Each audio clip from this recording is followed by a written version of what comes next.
जय माता दी सभी को।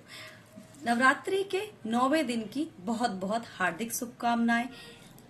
इस बार नवरात्रि 10 दिन होने के कारण जो आज दिन तो नवा है, लेकिन जो तिथि है वो अष्टमी तिथि है। जो आज जो कन्याओं का पूजन होता है, जो लोग अष्टमी में व्रत खोलते हैं, तो उनको पूजन आज करना है अष्टमी तिथि में।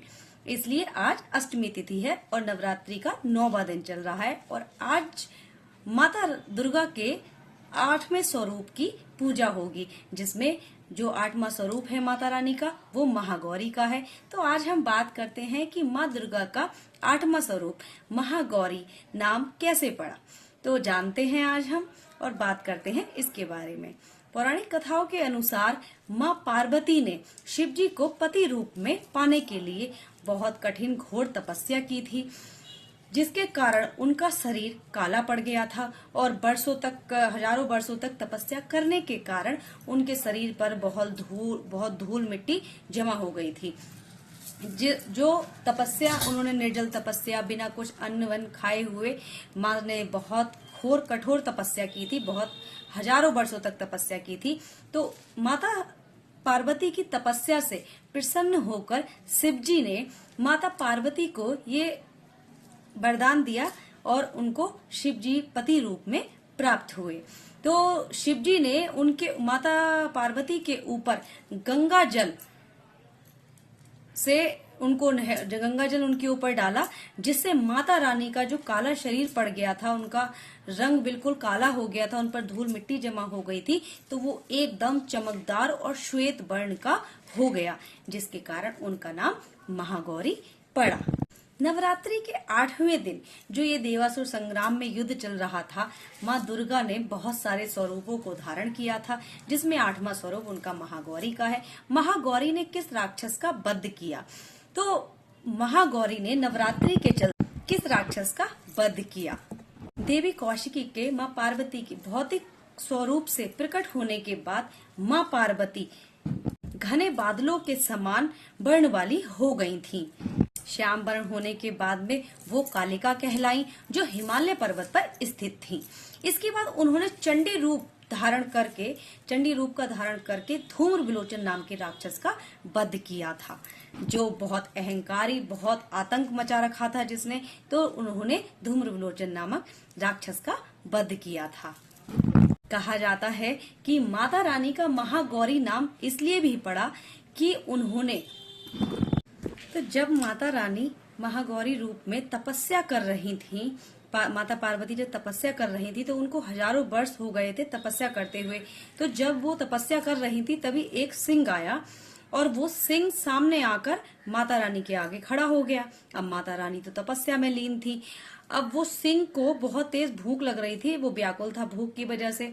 अब वो कुछ खाने के लिए देख रहा था। उसने सोचा कि चलो ये तपस्या कर रही है, आंख खुलने तक मैं इसका इंतजार यहीं बैठ के कर लेता हूँ, तब इनको अपना भोजन बना लूंगा। तब वो सिंह जो है वो माता रानी जहाँ तपस्या कर रही थी, तो माता पार्वती के सामने आके वो भी बैठ गया। अब वो माता रानी की तपस्या तो चलती रही और माता रानी तपस्या करती रही, ऐसी सिंह भी उनको देखता रहा और वो भी। तो इस कारण जब उनकी तपस्या पूरी हुई और सिंह को उन्होंने अपना वाहन बना लिया। तो इसीलिए माता रानी का जो ये वाहन है वो बैल भी है और सिंह भी है। सिंह माता रानी की तपस्या कर रहा था और वो माता रानी को खाने की बजाय माता रानी का वाहन बन गया। और उसकी भी तपस्या, क्योंकि माता रानी के साथ साथ उस सिंह की भी तपस्या पूर्ण हुई। उसने भी तपस्या की, क्योंकि वो उस जगह से ना हिला था ना ही कहीं गया था। तो माता महागौरी के इस स्वरूप से हमें यह सीख मिलती है कि अगर हमें कोई भी चीज चाहिए, तो हमें अपने लक्ष्य से कभी विचलित नहीं होना चाहिए। माता रानी के इस स्वरूप से हमें ये प्रेरणा मिलती है कि हमें अपने ऊपर विश्वास रखना चाहिए, अपनी भक्ति पर विश्वास रखना चाहिए, अपने प्रेम पर विश्वास रखना चाहिए कि हमें वो जरूर प्राप्त होगा। और माता रानी के आशीर्वाद से हमें, प्रभु की भक्ति से हमें जरूर प्राप्त होगा। तो अपने संकल्प से कभी विचलित नहीं हो, माता रानी के पूजा से हमें यही सीख मिलती है। माता रानी का ये स्वरूप हमें सिखाता है कि हमें अपने दृढ़ संकल्पों से कभी भी अलग नहीं होना चाहिए। माँ महागौरी के 4 भुजाएं हैं, जिसमें एक में अभय मुद्रा, एक में वर मुद्रा और एक में त्रिशूल और डमरू है। माता रानी का स्वरूप बहुत ही दिव्य और तेज और अलौकिक है, क्योंकि जो प्रभु ने, हमारे भोले बाबा ने उनके ऊपर जब गंगा जल डाला था, तब माता रानी का जो स्वरूप है वो अत्यंत श्वेत वर्ण, गौर वर्ण रूप का हो गया था, जिसके कारण बहुत चमक हुई थी और माता रानी का नाम इसीलिए महागौरी भी पड़ा था। उनके दिव्य स्वरूप से हमें बहुत शांति प्रदान होती है। माता रानी की पूजा करने से हमारे दृढ़ संकल्पों की पूर्ति होती है।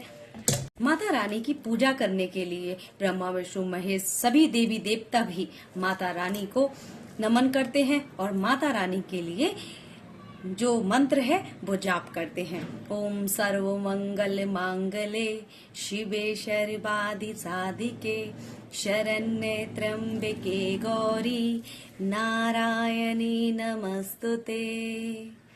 तो माता रानी का ये 8वां स्वरूप पूर्ण हुआ। अब हम मिलते हैं कल माता रानी के 9वें स्वरूप के बारे में बात करेंगे।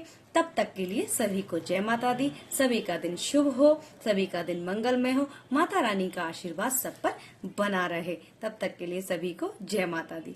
वीडियो में कोई गलती हो जाए तो क्षमा करना, ये मेरी पहली वीडियो बन रही है और आगे आपका प्यार मिले और आपका बड़ा। तब तक के लिए सभी को जय माता दी।